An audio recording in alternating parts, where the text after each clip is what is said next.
Hi! இன்றைக்கி என்ன பார்க்க போகிறேன்னா, கந்த சஷ்டிக்கு முன்னாடி நாளும், கந்த சஷ்டி அன்னைக்கும் நான் என்னென்ன வேலைகள் செஞ்சேன்றதாங்க பார்க்க போகிறோம். முன்னாடி நாளே நெய் காசணும் இல்லைங்களா, அதெல்லாம் எடுத்து வீட்டுக்கு தனியாக, சாமிக்கு தனியாக எடுத்து ஊற்றி வச்சாச்சுங்க. ஊற்றி வச்சுட்டு சண்டே சமையல் என்னென்னு நான் ஷார்ட்ஸில் போட்டிருப்பேன். இருந்தாலும் இப்போ சொல்கிறேன். சாதத்துக்கு அரிசி ஊற வச்சுட்டு, சாம்பாருக்கு முள்ளங்கி, கூட்டுக்கு சௌசௌ அரிஞ்சு வச்சுருக்கேங்க. அப்புறம் கடல தேங்காய் சட்னி. சாதம் வடிச்சிட்டு சட்னி அரைச்சி தாளிச்சிட்டேங்க. அதுக்கப்புறம் பாருங்கள், கூட்டு இறக்க போகிறேன். இன்னொரு பக்கம் சாம்பார் கொதிச்சிட்ருக்கு. கிச்சன் வேலையெல்லாம் முடிஞ்சதும் கையோட சாமானமும் கொஞ்சம் இருந்தது கழுவி வச்சுட்டுங்க. பசிக்குதுன்னு சொன்னேன். பாப்பா தோசை ஊற்றி எடுத்துகிட்டு வந்தேன். நான் சாப்பிட்டேன். பசங்களும் சாப்பிட்டாங்க. எல்லோரும் சாப்பிட்டு முடிச்சதும் கிச்சன் ஃபுல்லாக டீப் க்ளீன் பண்ணி விட்டுட்டேங்க. அதுக்கப்புறம் துணி துவைக்கிற வேலை, பாய் பெட்ஷீட்டு எல்லாத்தையும் அலசி போட்டுட்டு நான் துணி துவைச்சேங்க. பாப்பா வந்து அலசி கொடுத்தா. லீவில் இருந்தால் பாப்பா தான் துணி அலசி கொடுப்பா. பாருங்கள், பாய் பெட்ஷீட்டு ட்ரெஸ்ஸு கழட்டி போட்ட ட்ரெஸ்ஸு எல்லாம் கையோட மொத்தத்தையும் ஒன்றா துவைச்சி போட்டுட்டேங்க. அது அன்னன்னைக்கு சேர்த்து வைக்க பிடிக்காது. ஸோ அன்றைக்கி ட்ரெஸ்ஸு அன்றைக்கே துவைச்சி போட்டுட்டேன். அப்புறம் க்ளீனிங் வேலை தாங்க. பூஜை ரூமு, ஹாலு எல்லாத்தையும் ஃபுல்லாக ஒட்டடை விட்டுட்டு, கதவு ஜன்னல் எல்லாம் ஃபுல்லாக தொடச்சி விட்டுட்டேங்க. எல்லா கதவும் எல்லா ஜன்னலும் தொடச்சி விட்டுட்டு, அடுத்து பூஜை சாமானம் இருக்கிற பழைய பூவெல்லாம் எடுத்து போட்டுட்டு பூஜை சாமானம் கழுவ ஸ்டார்ட் பண்ணிட்டேங்க. சாமிக்கு தேவையான பூஜை சாமானம் மொத்தம் கழுவி தொடச்சி ஆற வச்சுட்டேங்க. ஆற வச்சு அது ஃபுல்லாத்துக்கும் சந்தனம் குங்குமம் வச்சு விட்டுட்டேங்க. பாருங்கள், பூஜைக்கு தேவையான சாமானம் எல்லாம் 6 தீபம் சர்க்கோண விளக்கு கோலத்தில் ஏற்றுறதுக்கான 6 விளக்கு, நான் எப்பவும் ஏற்றுற 2 விளக்குக்கு மொத்தம் 8 அகல் விளக்கு மொத்தம் கழுவி எல்லாம் தொடச்சி சந்தன குங்குமங்கள்லாம் வச்சு விட்டுட்டேங்க. முன்னாடி நாள் ஏற்பாடு பண்ணால் காலையில் கொஞ்சம் ஈஸியாக இருக்கும் இல்லைங்களா. ஸோ அதனால் மொத்தம் முன்னாடியே பொட்டெல்லாம் வச்சு விட்டேங்க. 12:30 மணி ஆச்சு, பசி எடுத்தது. சரி, ஓகே, சாப்பிட்டு மற்ற வேலை செய்யலான்ட்டு நான் பசங்க எல்லோரும் சாப்பிட்டாச்சுங்க. சாப்பிட்டு முடிச்சதும் துணியெல்லாம் காஞ்சிடுச்சு. காயப்போட்ட துணியெல்லாம் எடுத்துன்னு வந்து கையோடு மடிச்சிடலான்ட்டு எடுத்துன்னு வந்து போட்டேங்க. குட்டி பாப்பா என் ட்ரெஸ்ஸை நானே மடிச்சுக்கிறேன்னு சொல்லிவிட்டு அவளோட ட்ரெஸ்ஸை எடுத்து மடிச்சிட்டு இருந்தேன். ஸோ துணிங்கெல்லாம் எடுத்து மடித்து அவங்கவுங்கள தனித்தனியாக மடித்து வச்சிட்டேன் பாருங்கள். மடித்து எடுத்து கப்போர்டில் வச்சாச்சு. கப்போர்டில் வச்சுட்டு வீடு துடைக்க ஸ்டார்ட் பண்ணிட்டேங்க. நம்ம வீடு துடைக்கிற தண்ணியில் கொஞ்சமாக கல்லுப்பு, மஞ்சள் தூள், ஒரு சின்னதாக ஒரு பீஸு பச்சை கற்பூரம், இதை போட்டு தாங்க நான் வீடு துடைப்பேன். அது போட்டு பாருங்கள், ஃபுல்லாக வீடெல்லாம் துடைச்சி ஃபுல்லாக டீப் க்ளீன் பண்ணியாச்சு. அடுத்து வெளியே போர்ட்டிக்கோ கழுவிட்டுங்க. போர்ட்டிக்கோ நல்லா ஃபுல்லாக தண்ணி ஊற்றி தொடப்பத்தில் தேய்ச்சி விட்டுட்டு மாப் போட்டு தொடச்சி ஃபுல்லாக க்ளீன் பண்ணி விட்டுங்க. அப்போ தான் சீக்கிரம் ஆறும். ஸோ வெளியே ஃபுல்லாக கழுவி முடித்ததும் உள்ளே வந்து இருக்கிற பாத்திரத்தெல்லாம் கழுவிட்டு மாவிளை தோரணம் ஏற்கனவே வாஸ்காலில் இருந்தது காஞ்சிருச்சு. அதை எடுத்து போட்டு மாமியார் நிலத்துலேருந்து உடச்சின்னு வந்தாங்க. ஸோ மாவிளை தோரணமும் நல்லா நான் வாசப்படிக்கு கட்டியாச்சுங்க. கட்டிட்டு அடுத்து மஞ்சள் குங்குமம் பூஜை ரூம் வாசப்படிக்கு, பூஜை ரூம் கதவுக்கு எல்லாத்துக்கும் 2 கதவு இருக்குங்க. 2 பக்கமும் ஃபுல்லாக மஞ்சள் குங்குமம்லாம் வச்சுட்டு 2 பக்கமும், ஒரு பக்கம் பிள்ளையார், ஒரு பக்கம் மகாலட்சுமி தாயார் இருப்பாங்க. 2 பக்கமும் மஞ்சள் குங்குமம்லாம் வச்சு விட்டுட்டு மெயின் வாசப்படிக்கு கதவுக்கு மஞ்சள் குங்குமம் வச்சுட்டு கீழே வாசப்படிக்கும் மஞ்சள் குங்குமம்லாம் வச்சாச்சுங்க. 2 பக்கமும் வச்சு விட்டாச்சு.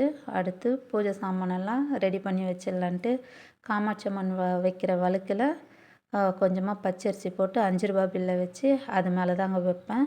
வச்சு மனையில் எடுத்து வச்சுருவாங்க. அடுத்து நம்மக்கிட்ட குட்டியாக ஒரு முருகர் சிலையும் ஒரு வேலும் இருக்குது. அதுவும் ஒரு சின்ன தட்டில் வச்சு அதுக்கும் பச்சரிசி போட்டாச்சுங்க. வேல், குட்டி வேல் அழகாக இருக்குது. இது சேலத்துக்கு முருகர் கோயிலுக்கு போகும்போது வாங்கிட்டு வந்ததுங்க. அதுவும் ஒரு சின்ன தட்டில் வச்சு பச்சரிசி போட்டாச்சு. அடுத்த நைட்டு இருக்கிற சாமானத்தெல்லாம் எல்லோரும் சாப்பாடெல்லாம் சாப்பிட்டு இருக்கிற சாமானத்தெல்லாம் கழுவி கிச்சன் ஃபுல்லாக டீப் க்ளீன் பண்ணியாச்சுங்க. பாருங்கள், அடுப்பெல்லாம் கூட டீப் க்ளீன் பண்ணியாச்சு. அடுத்து இது வந்து ஈரப்பச்சரிசி மாவுங்க. நைட்டே போட்டு வச்சா தான் காலையில் நல்லா காஞ்சிடும்ன்றதுனால நைட்டே நம்ம முருகரை வைக்கிற மனைக்கு சர்க்கோண கோலம் போட்டாச்சுங்க. அதுக்கு சர்க்கோணம் கோலம் போட்டு மஞ்சள் குங்குமம் வச்சாச்சு. அடுத்து பூஜை ரூம் வாசப்படிக்கும் கோலம் போட்டாச்சுங்க. நைட்டே போட்டுட்டேன். மெயின் வாசக்காலுக்கும் நைட்டே போட்டு வச்சுட்டேங்க. அப்புறம் மறுநாள் காலையில் 2:45க்கு எழுந்தேங்க. எழுந்ததும் குளிச்சுட்டு லைட்டாக பவுட்ரு போட்டு மட்டும் வச்சுட்டு பூஜை ரூம் போயாச்சுங்க. வெளியே போகல, வெளியே ரொம்ப இருட்டாக இருந்தது, பயமாக இருந்தது. ஸோ உள்ள வேலை முடிச்சிடலான்ட்டு ஃபஸ்ட்டு உள்ள பூஜை ரூம் க்ளீன் பண்ணிட்டேங்க. நைட்டே க்ளீன் பண்ணிவிட்டு இருந்தாலும் ஒரு முறை துணியில் ஒரு சுத்தமான துணியில் தொடச்சி விட்டுட்டு சர்க்கோண கோலம் போட்டேங்க. ஏன்னா 6 தீபம் ஏற்றணும் இல்லைங்களா? ஸோ அதனால் சர்க்கோண கோலம் போட்டு 6 விளக்கு வச்சாச்சுங்க. அதில் பாருங்கள், இதான் ஃபஸ்ட் டைம் பூஜை ரூமில் பெருசாக சர்க்கோண கோலம் போடுறது. மனையில் தான் போடுவேன், கீழே போட்டதில்லை. இப்போ தாங்க ஃபஸ்ட் டைம் கீழே போடுறேன். ஃபுல்லாக சர்க்கோண கோலம் போட்டாச்சு. அதில் ஓம் சரவண பவ அப்படின்னு 6 சர்க்கோணத்துக்கும் 6 எழுத்து எழுதி அதுக்கு மஞ்சள் குங்குமம் வைக்கணுங்க. சரவண பவ அது 6த்துக்குமே மஞ்சள் குங்குமம் வச்சாச்சு.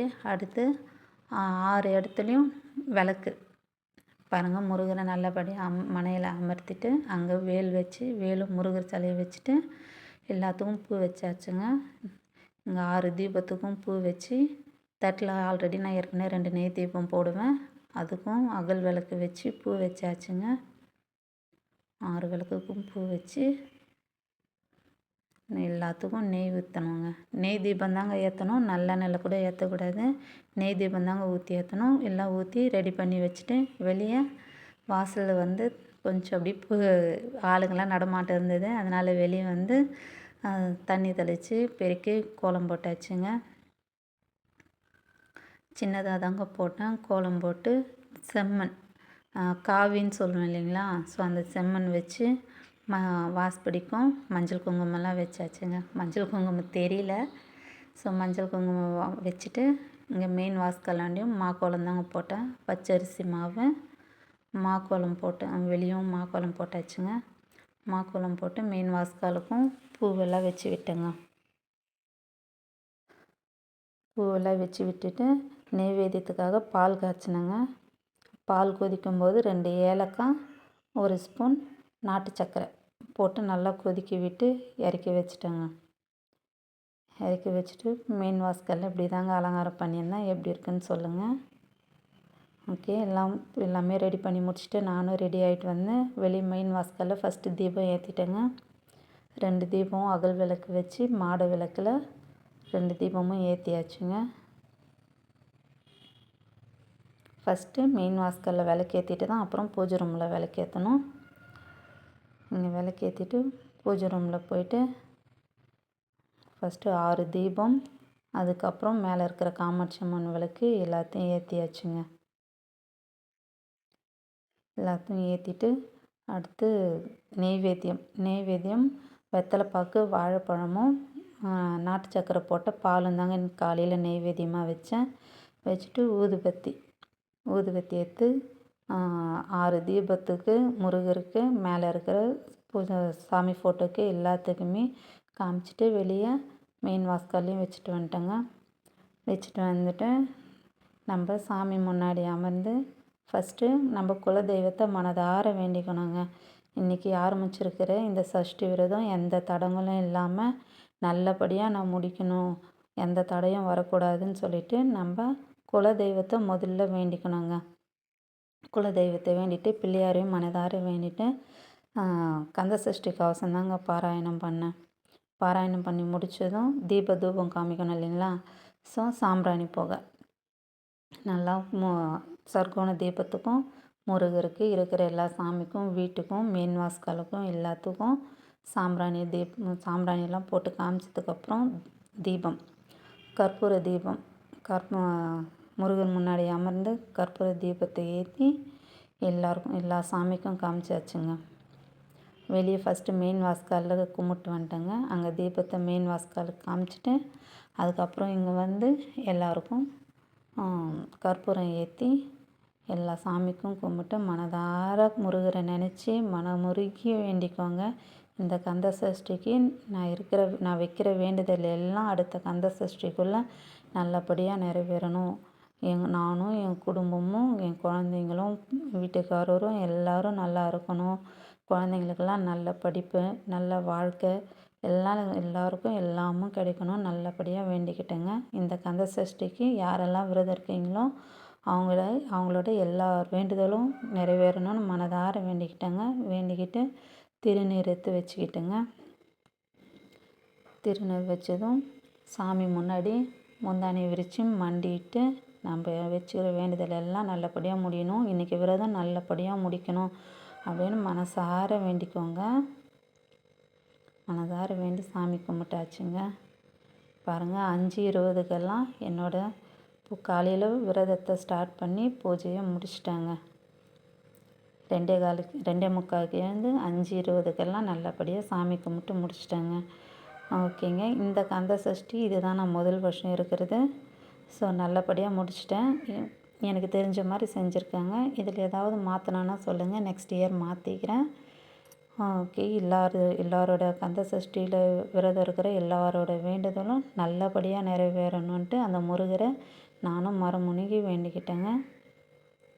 அடுத்த வீடியோவில் ஈவினிங் எப்படி பூஜையை முடிக்கிறேன் அப்படின்றதும் நாளைக்கு முருகர் கல்யாணம் பார்க்கலான்னு கோவிலுக்கு போகலான்னு இருக்கேங்க. போனேன்னா அதையும் ஷூட் பண்ணி காட்டுறேன். நீங்களும் முருகரோட கல்யாணத்தை கண் குளிர பாருங்கள். இந்த வீடியோ பிடிச்சிருந்தால் ஓகே, இதோட இந்த வீடியோ முடியுது. இந்த வீடியோ பிடிச்சிருந்தால் லைக் பண்ணுங்கள், உங்கள் ஃப்ரெண்ட்ஸ் அண்ட் ஃபேமிலிக்கும் ஷேர் பண்ணுங்கள், மறக்காமல் சப்ஸ்கிரைப் பண்ணுங்கள். பாய்.